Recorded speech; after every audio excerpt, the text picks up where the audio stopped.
aquestes altures de l'any i amb el bon oratge consolidant-se, a la gent d'Ontinyent el que més ens apeteix és vindre al Pou Clar.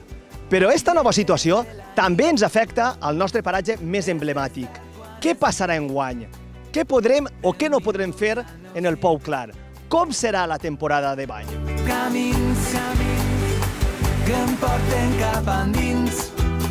N'hi ha ja unes normes a complir a partir d'esta setmana que ve, en la qual només es podrà accedir al Pou Clar per la senda de l'Alba i per l'accés de Galindo.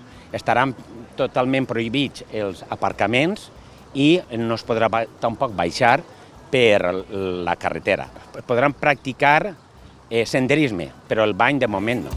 Recorreguda de dalt a baix. A mi em sembla també que hi ha que ser un poc prudents de moment, però segons la segona o tercera fase, possiblement a juliol, segons la normativa que ens diguen les autoritats sanitàries i també des de la presidència de la Generalitat, igual el paratge podria fer que la gent vinguera de forma controlada, limitant l'accés, com en altres llocs, i poder-se pegar un xapuzó. I pel camí del sol a l'inrevés. Aprofitant l'impàs, podria vindre una quadrilla i anar netejant tota aquesta desfeta que va fer la Dana i al mateix temps la neu i la pluja que ho va deixar en este mal estat.